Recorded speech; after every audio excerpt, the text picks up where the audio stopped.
Hey! Hello, what's up? I am basaan ready. Oo nga eh. Biting sa tagulan.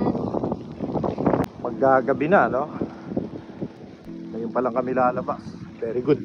Sinasamahan ko na talaga si Rako. Ang totoo niyan ay tinatamad ako. Pero feeling ko safe siya kapag kasama ako for some reason. Saya-saya mo.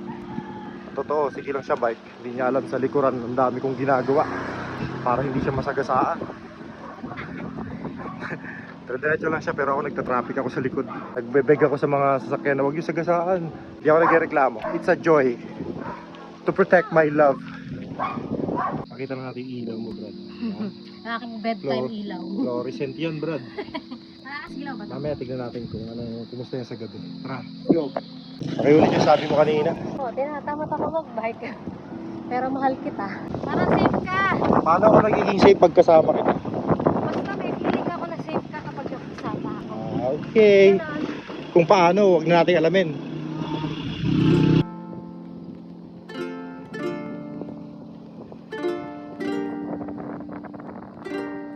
Lapit na kami sa barangay Pundaki. Papahangin lang. Nakapisip. Masuwi na.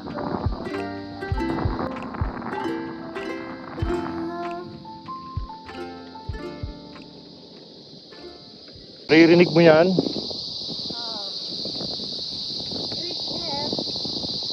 Yan ba yung ano, si Sidas?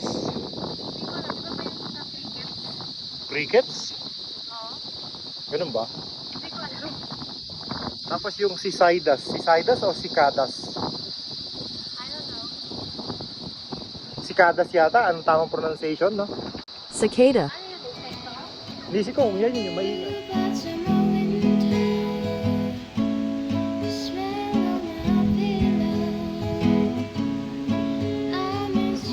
Sa kanan, walang daan dyan papunta sa mga dagat kasi puro private resorts yan. Sa kaliwa, ito yung papuntang Pundakit.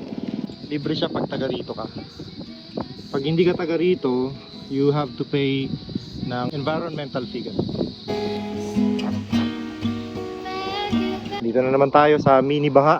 Ang gusto natin yung part na to.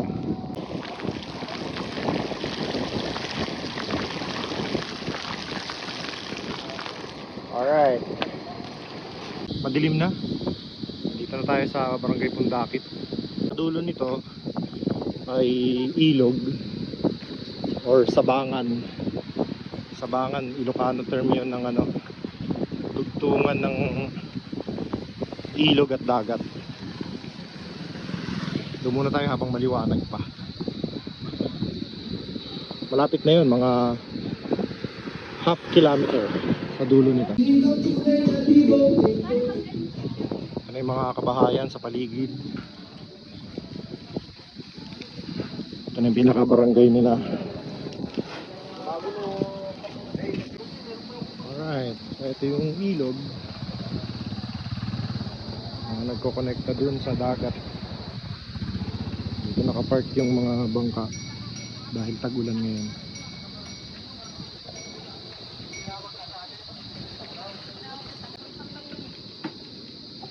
Hello mga surfer boy.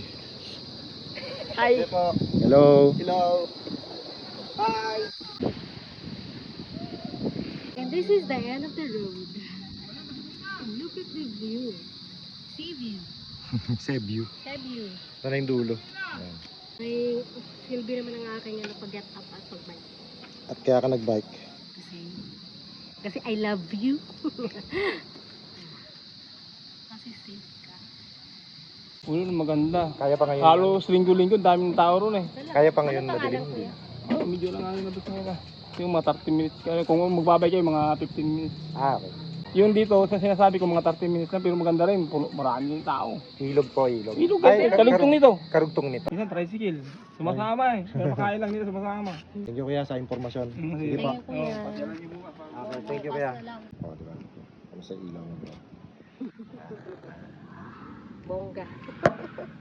Ano yan sa malayo yan? Hindi mo man makita yung daan. At least kita ka. Kita ba ako? Ayan, ang liwanag. Ha? Oo. Meron akong aninipot. Tingnan natin. Ano yung aninipot? Maliit na no? Firefly. Ah, Aninipot. Ilonggo ba yun? Hindi ko alam kung Ilonggo o Cebuano. Ang dami mong matutunan ng araw sa'yo. Okay. Spider-Man! Hello. Parinig ng bell. Asan na yan? Asan na yan?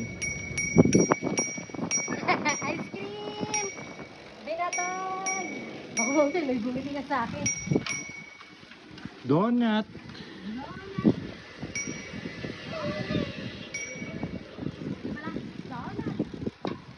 Binatog! Di ba ganon? Di ba din binatog lang? Binatog! Pandisol! Pandisol! Uy, cheese! Para kang alitap-tap talaga. Kasi yung puwet mo kulay red.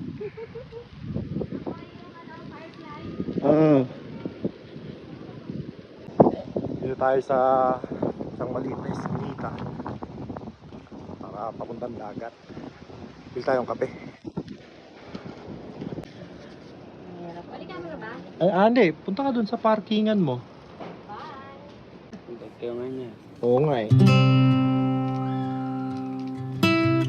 Ay, isang maliit na tubig.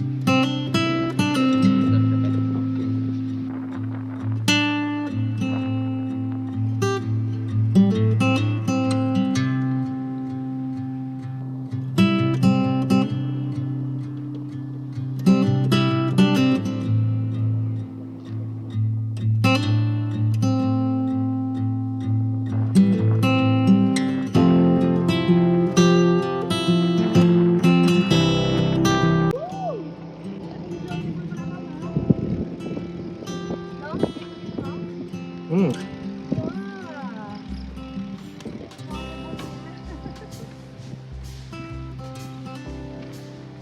Alright, let's call it a day. Cheers.